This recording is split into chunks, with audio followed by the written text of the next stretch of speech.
সম্প্রতি পশ্চিমবঙ্গের পরিবহন মন্ত্রী স্নেহাশিস চক্রবর্তী শিলিগুড়ির মাল্লাগুড়ি এলাকায় এনবিএসটির পরিত্যক্ত জমি পরিদর্শন করেন।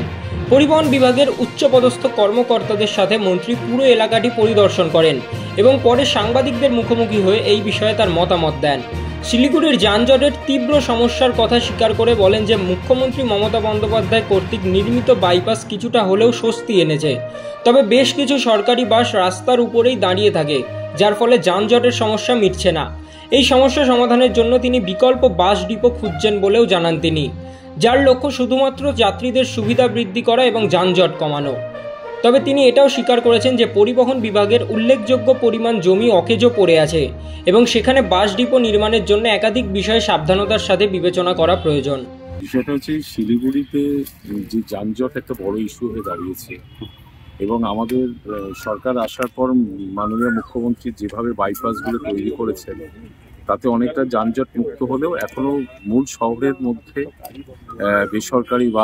প্রচুর বেসরকারি বাস তারা রাস্তায় দাঁড়িয়ে থাকে, ফলে যানজটের সমস্যাটা মিটছে না বলে আমরা সেটা খোঁজার চেষ্টা করছি যে কোথায় এই বাসগুলোকে সরালে মানুষের বাস ধরতেও সুবিধা হবে এবং যানজটটা কমবে। এর জন্য এই জায়গাগুলো আমাদের দেখা। এটা তো দীর্ঘদিনের স্ট্যান্ড হওয়ার কথা পড়ে আছে, কোথায় সমস্যা হচ্ছে?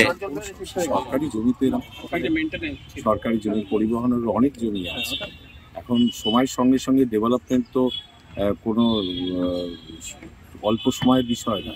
ডেভেলপমেন্ট একটা কন্টিনিউয়াস প্রসেস এবং ডেভেলপমেন্ট চলতেই থাকে, মানুষের চাহিদার পরিবর্তন হয়, ডেভেলপমেন্ট বাড়তে থাকে। ফলে এটা রয়েছে, এরকম তো আরো ল্যান্ড আমাদের আছে, আমরা এটা খুঁজে দেখছি যে কিভাবে সরিয়ে আনা যায়। এটা তো করার কথা ছিল বাস স্ট্যান্ড, এখানে তবে হলো না, মানে এখন কি আবার বিষয় আছে যে এখানে বাস স্ট্যান্ড, কোথায় বাস স্ট্যান্ড করলে মানুষ বাস ধরতে সুবিধা হবে।